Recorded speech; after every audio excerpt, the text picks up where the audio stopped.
durante 300 años. Hubo dos intentos, en el 31 y en el 34, en 1900, de proclamación de la República Catalana, federada a una República Española, que no surtió efecto, la Guerra Civil, y cuando comienza este periodo de democracia, con la Constitución del 78 y las autonomías, y la frase café para todos, se pensó que podía haber una convivencia. Hace 7 años, más o menos, después de que se intenta hacer un nuevo estatuto, donde un ministro, Alfonso Guerra, dice, nos cepillamos el estatuto, donde el pueblo catalán vota, donde las Cortes catalanas, el Parlamento catalán lo aprueba, donde las Cortes de Madrid lo aprueban, la justicia, que es muy afín al Partido Popular, lo recortan, lo cepillan, y ya empieza a haber una manifestación en el 2010 de repudio a lo que era el estatuto y a los recortes del estatuto. De ahí se vienen concatenando una serie de constantes maltratos. Y a mí este es el punto capaz más difícil y me corro del análisis histórico. Pensemos en, va a ser una comparación un poco fuerte, pensemos en una persona que lamentablemente en su pareja tienen violencia, ¿no? Y hay un momento que la persona, yo soy psicólogo, la persona, lo que más cuesta como psicólogo es decirle, te tenés que correr, porque en un momento, se dice desde el psicoanálisis, hay un goce de ser golpeado. Esto pasó en Cataluña. Yo creo que en Cataluña se viene gestando gente joven, gente muy de otra cosa, y gente grande, porque ustedes vieron las fotos, hay mucha gente grande que le pegaron, ¿no? Claro. Se corrió. Y yo creo que este es el cambio de época y esto es lo más interesante. Y otra cosa que está de lado es los políticos cumplieron con su palabra.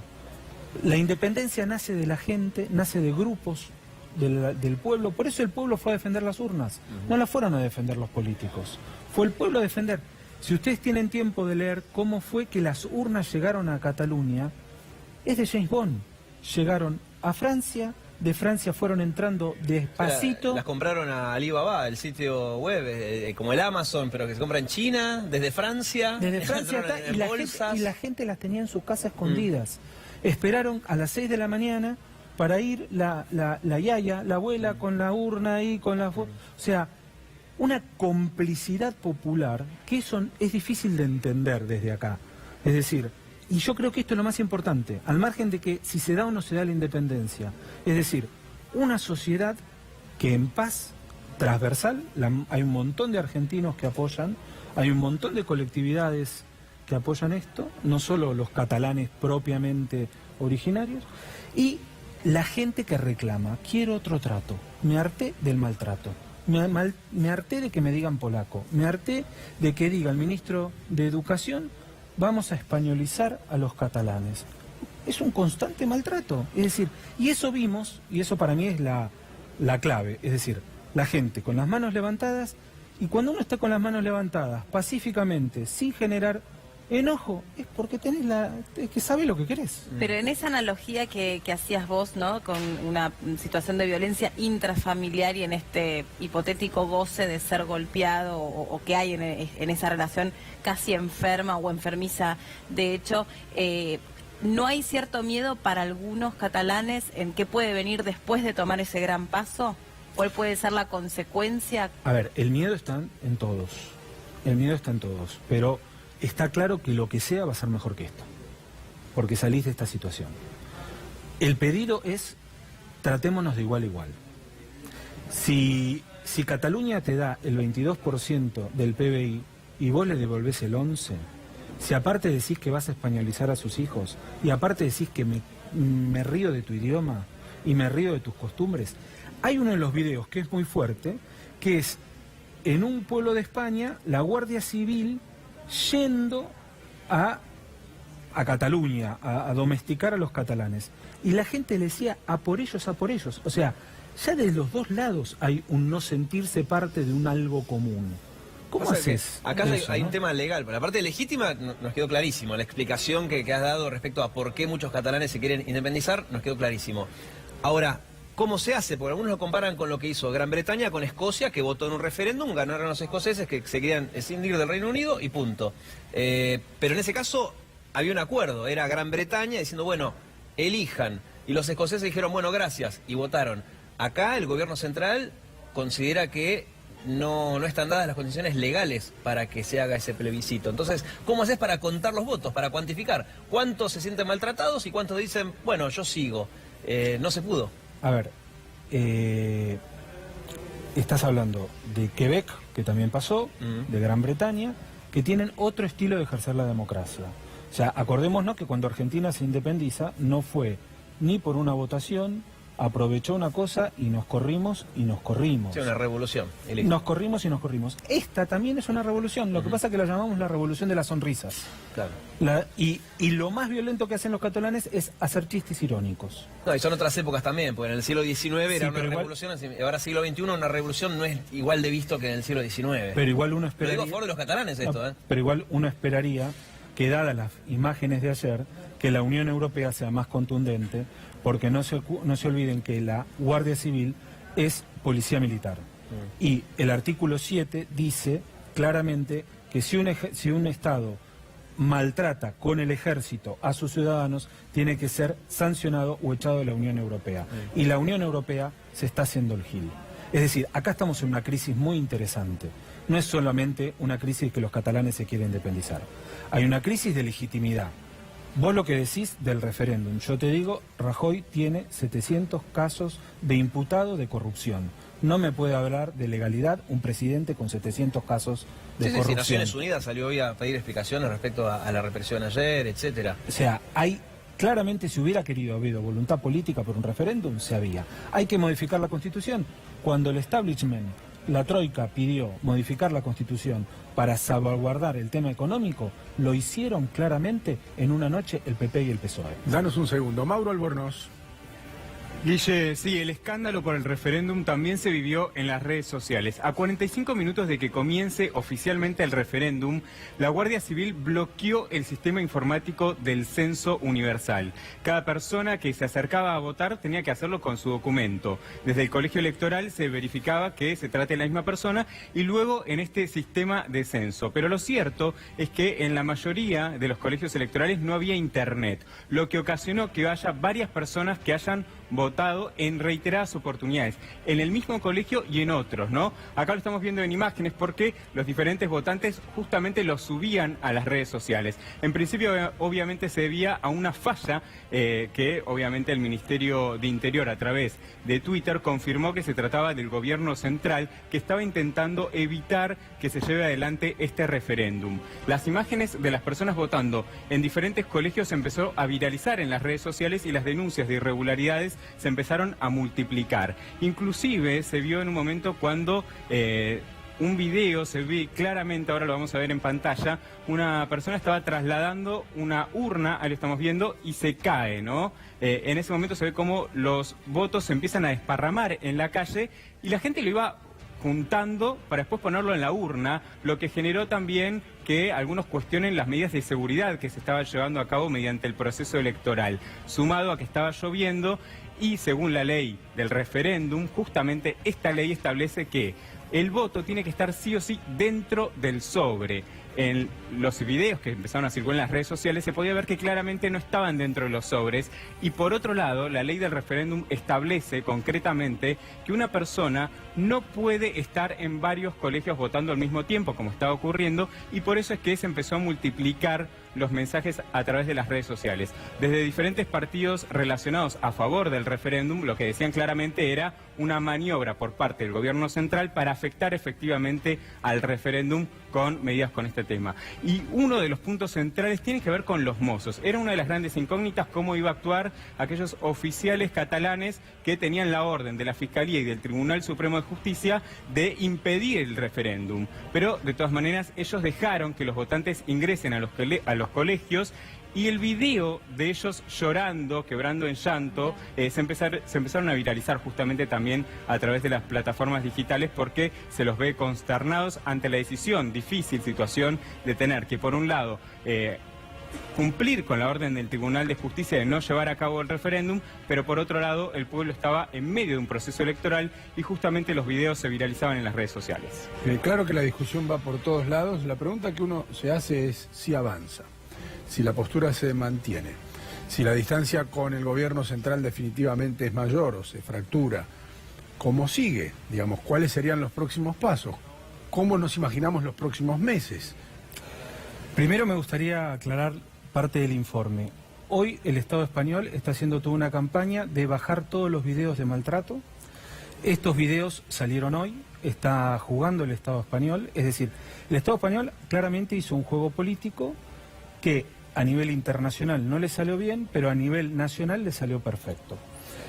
La sociedad española quería que como te dije hace rato, hay una frase muy antigua, que cada 50 años hay que bombardear Barcelona para tenerlos a raya. Se hizo en el 1842, 1909 y 1938.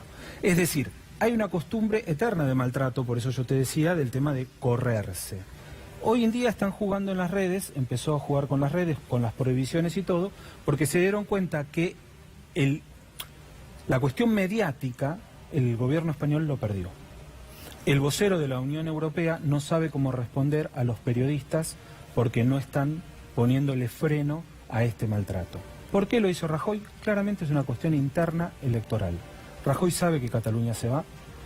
Rajoy necesita demostrar que el PP que el Partido Socialista no se la jugó, y él necesita salir fortalecido siendo el hombre fuerte, el hombre que torea las dificultades.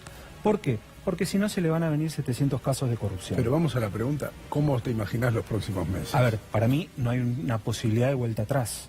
Si el gobierno catalán dijo que después de las 48 horas de terminado el sufragio, proclamaba la independencia. De no hacerlo, claramente va a venir otra embestida judicial y muchos de estos van a terminar presos. O sea, ya estuvo el antiguo caso del presidente Companys preso en un barco, y algo de esto va a pasar, o sea, no hay margen. Lo de los mozos de escuadra tomaron opción. Los mozos de escuadra decidieron no pegarle.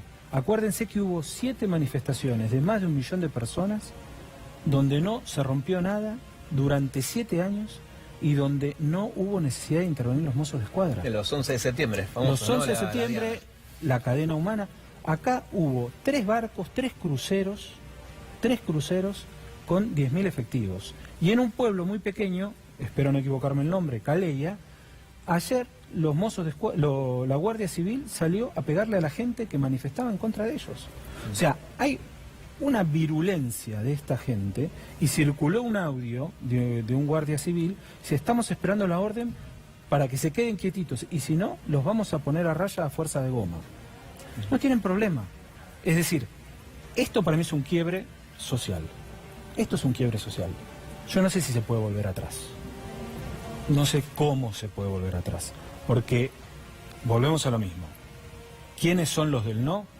Si fueran muchos, como hizo Cameron en Escocia, él se puso a los hombros la campaña y le ganó a los escoceses.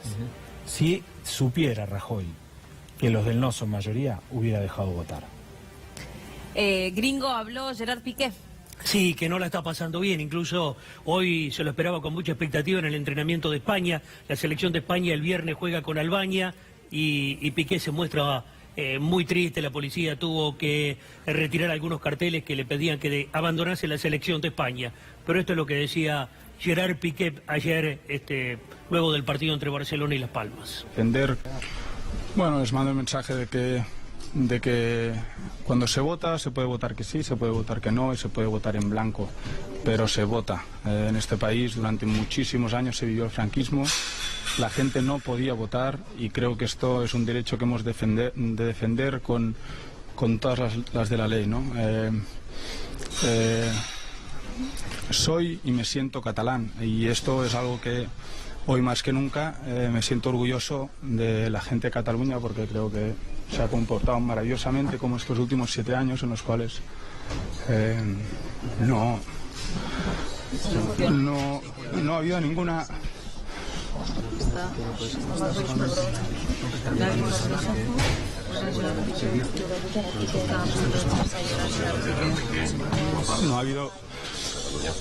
No ha habido ningún acto de agresión.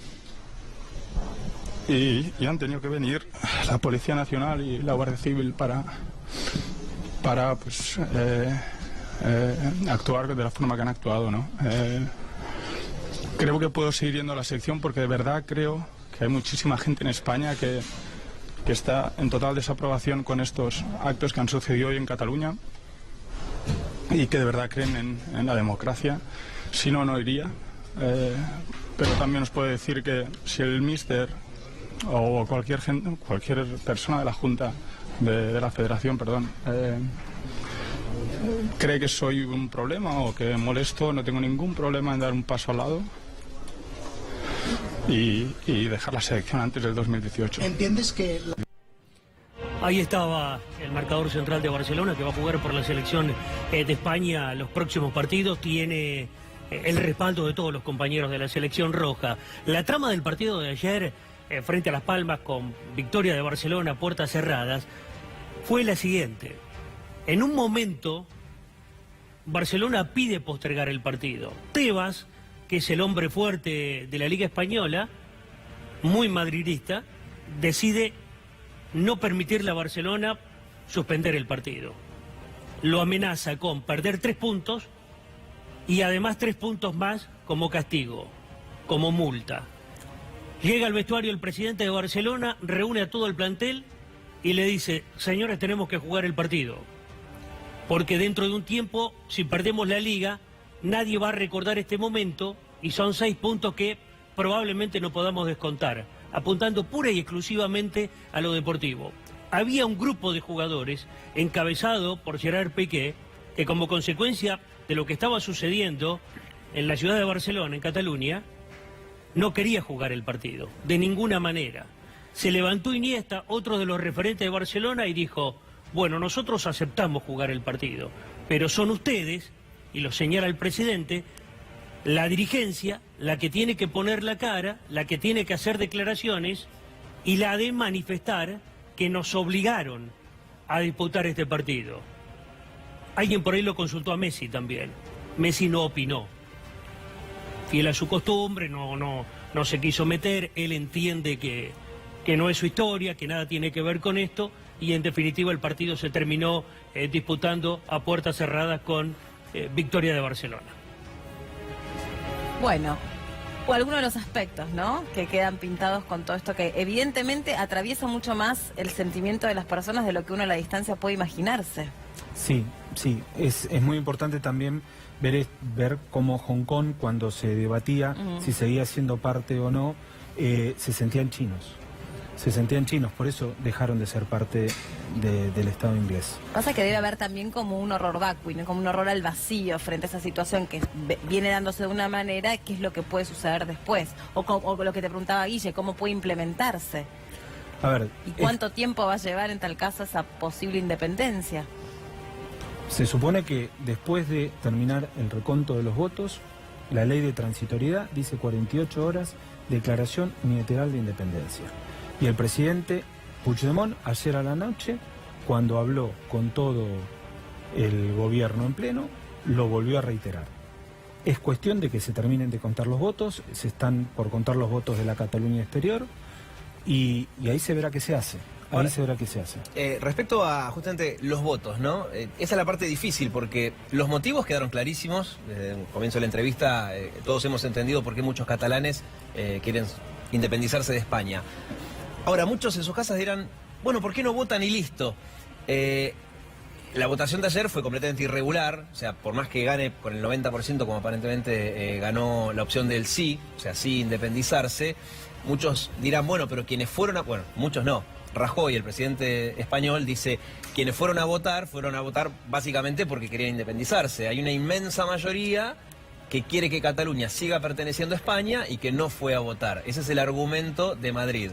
Dice que fue el 40 y pico %. Ese argumento es muy falaz. Sobre todo, y terminó su frase, la por sobre todo mayoría, ayer no pudieron votar. La mayoría es silenciosa. Hay un video que lamentablemente no sale, pero que salió en el, perdón que diga, en el diario El Periódico, donde un chico envuelto en la bandera española, con los toros atrás, va a votar. Obviamente se supone que votaba por el no. Cuando sale de votar, la gente lo aplaude diciendo: claro, está perfecto que votes por el no. Pero complemento la cosa, porque votó aparentemente, ¿no?, un 42% del padrón.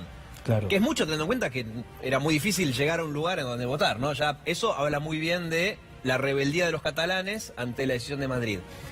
Por eso, pero lo de ayer fue raro, fue horrible además de raro. Pero si vamos al otro plebiscito, el 2014, el 9N fue el 2014, en esa oportunidad no había Guardia Civil, no había Policía Nacional, etcétera. Fue otro referéndum en donde la gente, la misma historia, fue a votar para ver si se independizaba o no de España. La diferencia es que ese voto no era vinculante, o sea, era una cuestión de consulta, punto. Esta vez era consulta y lo que se decida se hace. En esa oportunidad votó el 37% del padrón.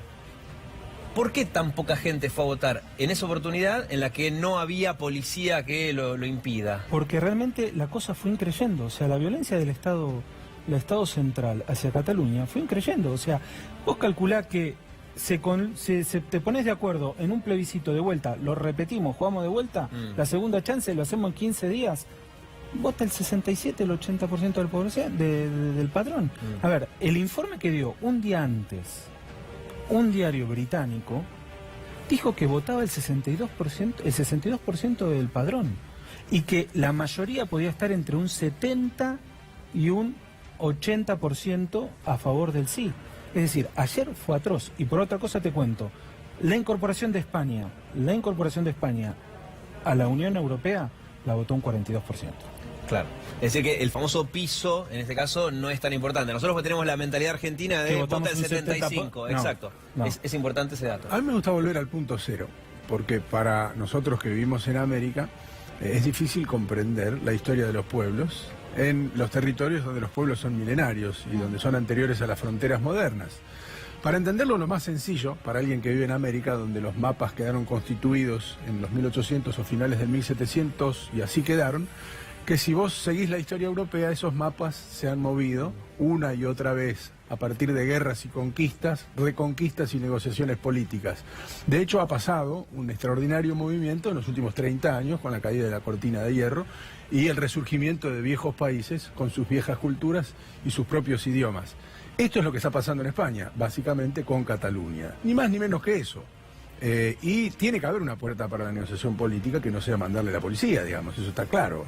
Tiene que haber una puerta distinta, esa es la impresión que da a la distancia. Por supuesto que allí el clima es completamente diferente por lo que aporta económicamente Cataluña a la economía española. La pérdida para España de Cataluña en su economía es letal. Sí, pero también te agrego una cosa que tenés toda la razón del mundo, la historia, el peso histórico, pero una cosa moderna. Estamos en un cambio muy fuerte de época donde se está cuestionando el ejercicio de la democracia, donde la representación no termina siendo representación, donde los profesionales de la política terminan haciendo negocio y pactando entre partidos y no hay un respeto hacia la gente. Esto también está en juego. Yo creo que si ustedes ven la foto del presidente Puigdemont, del vicepresidente Junqueras, yendo a votar en sus pueblos y que la gente los vea, los salude y ellos viviendo en sus casas históricas, ¿no? Porque tuve cercanía, un anterior presidente, Pascual Maragall, una persona totalmente honorable que está sufriendo el mal de Alzheimer, sigue viviendo en la casa de sus padres. O sea, el proceso, lo que llamó proceso, hizo también una regeneración política interna donde pudo salir los casos de la corrupción, ¿no? El caso Pujol, pudieron salir los casos de corrupción y donde hubo una purificación de los partidos. El gran partido que gobernó durante 23 años Cataluña se escindió, la gran coalición, Convergencia y Unió, quedó Convergencia, hoy PDeCAT, Partido Demócrata Catalán, pero quedaron purificados. Yo creo que este cambio, se dé o no se dé la independencia, es un cambio de época donde estamos exigiendo a los políticos transparencia económica. Gracias por haber venido. Gracias a ustedes por invitarme.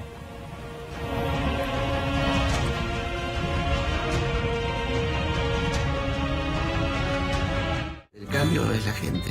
Los que quisieron el cambio, los que motivaron el cambio que está viviendo la Argentina es la gente. Y la gente es la que nos empuja, la que nos da aliento, la que nos dice que no aflojemos y la que no afloja.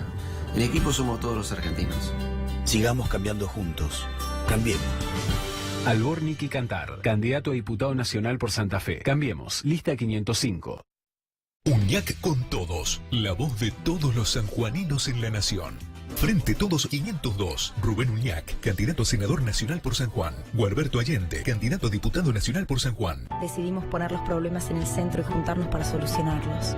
Sigamos cambiando juntos. Cambiemos. Eduardo Brizuela del Moral, Julieta Marcoli, candidatos a diputados nacionales por Catamarca. Frente Cívico y Social Cambiemos, lista 504. Vos dirás, ¿y ahora qué hacemos? Lo que siempre hacemos los santafesinos cuando la cosa se pone brava.